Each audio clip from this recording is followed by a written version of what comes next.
that when a modern set comes along and genuinely appeals to a collector like me, who typically stays away from modern, preferring vintage classic cards, that's probably a good sign.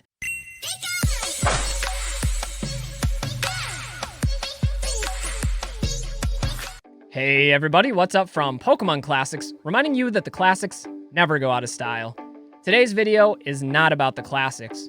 Or maybe it is. It's kind of a mix of both vintage and modern, all rolled together in one set that I'm really excited about, and that set is Pokemon Card 151. And that brings us to the question of the day. Is Pokemon Card 151 the perfect set? Now, if you've watched my channel before, you know I'm not one to typically shill modern cards. I'm really more of a vintage collector. But there are some things going for this set that I'm really excited about, and I wanted to break that down in this video by looking at a few different aspects of this new set. First, we'll take a look at the release information. Second, I wanted to talk a little bit about the set marketing and why I feel that this hits a sweet spot for both vintage and modern collectors. And finally, many of the card artworks have been posted online, and we need some appreciation. There are some amazing artworks in this set, and I picked out some of my personal favorites. Anyway, guys, let's roll into the release info. So back in April, the Pokemon Company announced the release of this new set, Pokemon Card 151, which is aptly named because it features all 151 Pokemon of the Kanto region, bringing all of the classics back together, uniting the first iteration of Pokemon from the games and the trading card game that I knew and loved growing up. Now, this is a larger set. There's 165 cards as part of the base set, plus an additional 45 secret rares, bringing the grand total up to 210 cards. Now, as we see with most sets, there will be two different releases, a Japanese release, which is scheduled for June 16th, which is today, and then an English release coming later this year on September 22nd.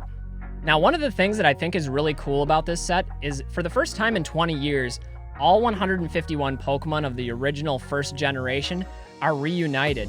Now, I don't know if you guys are familiar with the whole backstory behind this, but there is a famous lawsuit filed by illusionist Uri Geller for using his name and likeness in the form of Kadabra. So Kadabra cards were actually stopped printed at the time of the E-Series sets. And so for the first time, we're seeing Kadabra return to the Pokemon trading card game. Another interesting tidbit about this set seems to be the confirmation of God Packs. Now, a God Pack is a pack that, rather than having the normal distribution of commons and uncommons and rares, is just filled with nothing but high quality, ultra rare cards. And in at least one situation, a pack breaker opened up a booster pack to find an entire evolutionary line of Blastoise and Venusaur in their alternate art secret rare form. Now, if that's not fire, I don't know what is. Finally, some news out of Japan is that Pokemon Japan has announced that they'll be making these products to order to avoid the situation of scalpers reselling products at an elevated price point. So this is big news in Japan, and the idea is that hopefully it'll deter all the scalpers out there. But one drawback is that Pokemon Center in Japan will be doing a lottery-based system with monthly waves of product delivery. Personally, I think this is a good thing. It's always great that Pokemon can be accessible to people, and that is one of the important things, especially for modern, in my opinion, is making sure that those who are genuinely passionate, especially kids, have access to those products. And that brings me to one of the underlying questions of this video, and that is, how will this set perform? Now again, I don't usually pump modern product on my channel. It's not something I'm interested in, but I do view myself as sort of a canary in the coal mine when it comes to these types of product releases. Usually I focus on vintage products, and I know there's a number of other collectors out there just like me who rather have that nostalgic application of Pokemon rather than the modern hype. But to me, this feels like a situation where Pokemon's marketing seems to be appealing to a very broad audience, capturing the interests of just about everyone. Whether you do like modern for the extended artworks, for the secret art, alternate art rares, or for the game mechanics, or if you're somebody like me that's more traditional and focuses on collecting out of a sense of nostalgia, I think Pokemon is serving just about everybody in this set release. In fact, if you ask me, Pokemon Card 151 seems to complete the trifecta of sets that have served both modern enthusiasts as well as pulling in classic vintage collectors like myself. We could look at a set like Evolutions in 2016, which reprinted the base set artworks. That set has appreciated really well over time, And I think at least in part due to those original base set artworks becoming less accessible. Then there was Celebrations during the 25th anniversary. This set I think is pretty universally agreed upon as one of the most fun sets to open. Pokemon Card 151 could follow in the footsteps of those sets and be equally successful. Now, one of the other things that Pokemon Card 151 has going for it is it looks like it's going to be a much more difficult set to complete, since it does have 210 cards in it and 45 secret rares. I'm assuming the pull rates on those are going to be difficult. It's probably going to take multiple booster boxes to finish. So if you ask me, this is a set that has a lot going for it. Now, obviously, the biggest selling point of this set is the artwork and the marketing, and I love the attention to detail that was placed into this set. In particular, I love the fact that so many different unique art styles were all incorporated into this set, giving a lot of variety. So one of the things I noticed is that there's a number of cards in here that are actually callbacks to earlier artworks, and as a vintage enthusiast like I am, this is something that I really appreciate. Whether it's the Charmander frolicking out in the field, accidentally starting fires with his tail, or Abra just all chillin', relaxing up against the tree. Here it happens to be a rock, but again, that sense of nostalgia is really intentionally driven into this set. Speaking of attention to detail, there also seems to be story-based evolutionary lines featured in this set, and I think that's a really interesting concept. For example, we've got Squirtle hanging out on the beach playing in the sand, Wartortle's diving a little bit deeper into the coral reef, and then Blastoise is taking it to the depths of the ocean, so we see it getting a little bit deeper with each subsequent evolution. Similarly, with the Charizard evolutionary line, you've got Charmander hanging at the bottom of a canyon, Charmeleon elevating and clawing his way out, and then Charizard blissfully flying through the sky above that canyon. I would argue that this is even present with the Bulbasaur, Ivysaur, and Venusaur evolutionary line, though perhaps a little more subtle. But one thing I notice is each subsequent evolution, it becomes more colorful, like flowers in bloom. Again, I think this is really cool, and these are cards that I'm definitely going to want for my collection, even though I'm not much of a modern collector. Even the holo patterns seem to be innovative in terms of their design. This is best shown with the contrast between the Mew and the Mewtwo coming at the end of the set, with Mew representing light and morning, Mewtwo, darkness and night. More importantly, when you move the Mew side by side, it's been said that it shows the sunlight glinting and reflecting as the sun is rising.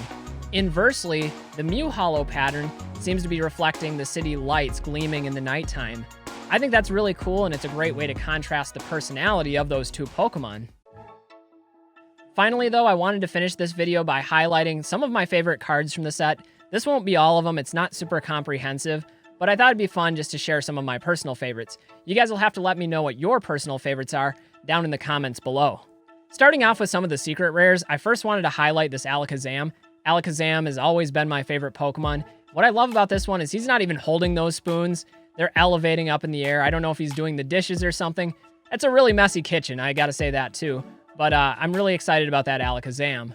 I also picked out this Nidoking, and Nidoking is another one of my favorites, and usually he looks really aggressive and angry all the time. Here though, he seems blissful, relaxing out in the middle of the jungle. And it's nice to see Nidoking get a day off for a change, get a vacation. It's a nice change of scenery. Speaking of relaxing and being on vacation, we've got yet another sleepy Snorlax. It looks like he's blocking the path of a Diglett. Pidgey's just hanging out on top of his belly. It's pretty much your standard Snorlax card, but you gotta love the big guy.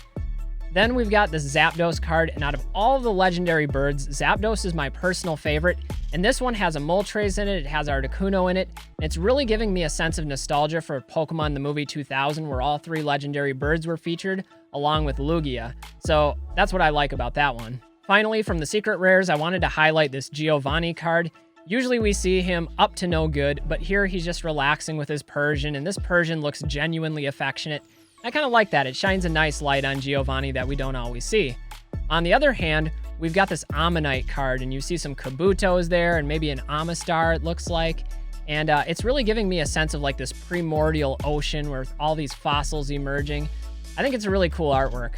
It's not just the secret rares that stand out either. There's a lot of amazing regular cards in this set, including this Raichu. This Raichu's like standing at attention. You've got this like blissful Aurora Borealis happening behind him.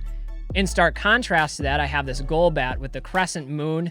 I don't know if it's like an eclipse happening behind the Golbat, but a noticeably like more cartoonish style of artwork there. And then the Arcanine. I know Arcanine is really popular amongst collectors, and this Arcanine is looking super majestic with the mountains in the background, some of the mist coming off the ground. It's a really nice card. Here we have a few cards that really highlight the contrast and diversity of art styles found in the set. You've got a 3D realistic looking Machoke who's flexing and posing like he's in a Mr. Universe pageant. There's a Haunter that's really gritty and visceral, pulling back the dreamscape of reality. Haunter's one of my favorite Pokemon, by the way, and I love that one. And then contrast that with this Chansey that looks more cartoonish, really innocent and sweet looking as it's holding a 4-leaf clover, just looking for a little bit of luck in life. Finally, I'll wrap up my selections with these three. You've got a Jolteon in attack pose with electricity around him, but also a little bit of color in the background representing the different evolutions. This Kabutops I think is really intimidating. It's got the sword arms, they're out swinging, you can see the motion blur coming from it. And then I really like the artwork on this Aerodactyl, and I'm not sure what attack that is. I'm assuming that's Hyper Beam. You guys will have to let me know if I'm totally mistaken about that. It almost looks like some sort of mind control beam emanating. Kind of reminds me of Godzilla. So anyway, guys, is Pokemon Card 151 the perfect set? I really don't know. This is a bit out of my area of expertise, but what I can tell you is that when a modern set comes along and genuinely appeals to a collector like me, who typically stays away from modern, preferring vintage classic cards, and having this level of enthusiasm and excitement for the set, and just eager to send my money out for it, that's probably a good sign. Again, I think the marketing of this set was done really well, where you have a set that appeals to just about all audiences, whether they're modern collectors, people who play the game, or individuals like me who are looking for that nostalgic kick. It's a card set that I'm excited for, that I'm really appreciative of, and I have to compliment the artworks on. There's so many great artists in this set, and like I said, I'm looking forward to picking up some for myself. Anyway, guys, you'll have to let me know what you think of Pokemon Card 151. Are you going to be picking up this set when it's released? Do you have a preference between Japanese or English? I think I'm going to wait for the English set personally, but I look forward to hearing your thoughts. Anyway, guys, I'm Pokemon Classics, and sometimes Pokemon Moderns when it fits me. But until next time, stay well, have fun, and enjoy collecting. Remember, guys, the classics never go out of style. We'll see y'all with the next video. Bye, everybody.